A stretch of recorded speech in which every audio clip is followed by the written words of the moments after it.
Bolehkah anda semua bayangkan seorang murid pelajar tingkatan 4 dan tingkatan 5 yang mempelajari subjek usuluddin dalam kurikulum bersepadu dini bagi sekolah menengah, mereka bukan sahaja perlu memahami kandungan ayat Al-Quran, bahkan mereka perlu menguasai 3 komponen utama dalam tafsir ini, iaitu ma'ani kalimat, asrar balaghiyah dan ma yustafadu minal ayat. Mereka perlu menguasai 13 tajuk bagi pelajar tingkatan 4 dan 5 tajuk bagi pelajar tingkatan 5. Dan secara keseluruhannya 18 tajuk mereka perlu menghafal, mengingat fakta-fakta, istilah-istilah dan pengajaran yang secara tepat untuk dijawab dalam peperiksaan. Banyak bukan? Hasil pemerhatian kami sepanjang mengajar, murid sebenarnya dapat memahami isi kandungan tafsir yang dia belajar. Namun apabila menghadapi peperiksaan, murid mengalami kesukaran dalam mengingat maksud kalimah daripada surah. Murid lemah penguasaan sastra bahasa Arab menyukarkan mereka mengenal pasti asrar balaghiyah itu sendiri, dan seterusnya murid lemah dalam bahasa Arab dan tak dapat membina pengajaran ayat daripada surah. Selain itu, murid juga mudah tertukar fakta disebabkan oleh terlalu banyak jumlah kalimah yang mereka perlu hafal. Dan akhir sekali, kaedah ulang kaji secara hafalan tradisional menyebabkan murid merasa bosan dan tak bersemangat dan tidak bermotivasi untuk mengulang kaji pelajaran. Daripada isu inilah timbul persoalan bagaimana kami boleh bantu murid untuk menguasai 3 komponen utama dalam bab tafsir ini dengan cara lebih menyeronokkan, mudah diingati dan sistematik.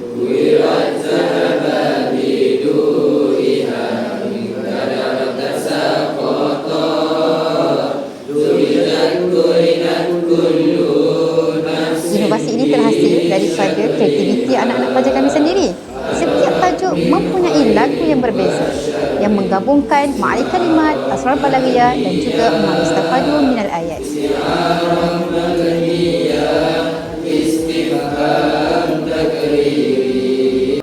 Inovasi ini dibangunkan untuk mencapai 5 objektif utama. Pertama, membantu murid menguasai 3 komponen tafsir dengan lebih mudah.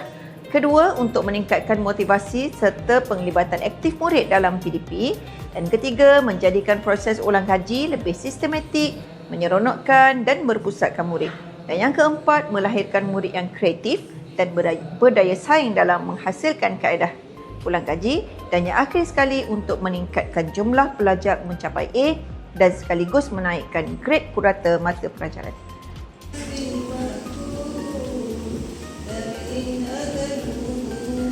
Pelaksanaan inovasi ini menggunakan model HYPE.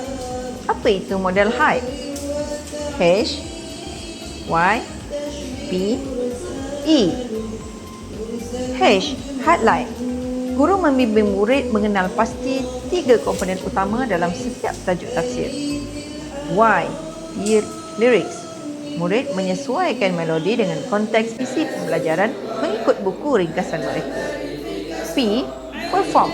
Murid mempersembahkan lagu menggunakan melodi pilihan mereka secara individu atau berkumpulan. E, evaluate. Guru menjalankan aktiviti pengukuhan melalui kuis, soal jawab, latihan bertulis dan refleksi bagi memastikan murid benar-benar memahami isi kandungan pembelajaran. Saya rasa subjek usuluddin ni kalau tak ada lagu susahlah sebab banyak ma'ani kalimat, ma yustafadu, asrarul balaghiyah.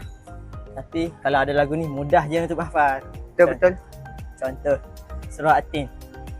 Wahada balada makata wa turisini jabalu saina fi asani takwim fi asani ta'dil madad musaddiq faham takriri. Ya, kami rasa sangat seronok sebab bila kita belajar UD ni kita dapat belajar sambil menyanyi. Dan juga UD ni selalunya mengantuk kalau belajar dari kelas, tapi kalau ada lagu ni tak mengantuk sangatlah. Lepas tu bila waktu PDPC tu kan kita kan selalu rasa mengantuk. Bila kita menyanyi ni dapatlah tak rasa mengantuk tu. Impact positif yang kami dapat dari lagu tafsir ni, kami rasa lebih mudah subjek Usuluddin ni walaupun dia sepenuhnya dalam bahasa Arab. Yang kedua, kami lebih cepat untuk mengingat bila ada lagu ni. Dan yang ketiga, mestilah best sebab kita dapat belajar sambil menyanyi. Contohnya, Ahadun huwa asya'nun huwa asya'nun huwa asya'nun. Saya menggunakan lagu tafsir di dalam PDPC saya. Pelajar ni cepat dapat menghafal isi pelajaran dan seterusnya dapat menjawab dengan baik di dalam peperiksaan.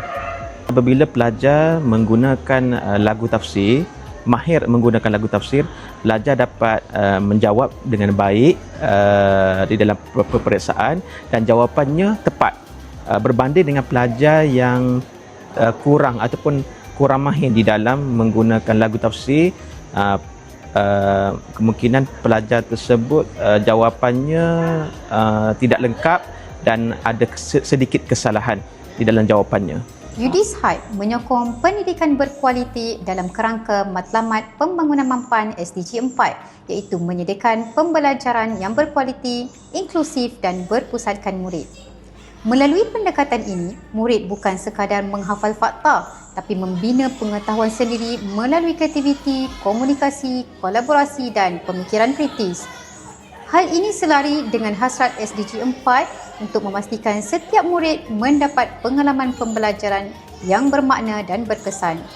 Selain itu, inovasi ini turut berpotensi menyokong SDG 17 iaitu kerjasama demi matlamat apabila dikembangkan melalui perkongsian amalan terbaik, PLC dan latihan kepada guru-guru yang lain.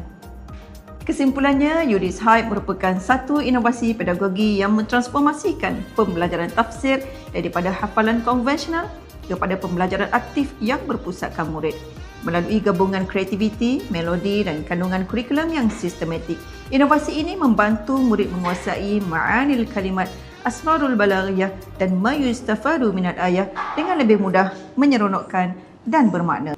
Semoga inovasi ini dapat dimanfaatkan oleh lebih ramai guru dalam memperkasakan pengajaran Usuluddin serta melahirkan murid yang bukan sahaja cemerlang dalam peperiksaan, malah memahami dan menghayati mesej Al-Quran dalam kehidupan seharian. Oleh itu, sekian sahaja daripada kami. Dan terima kasih.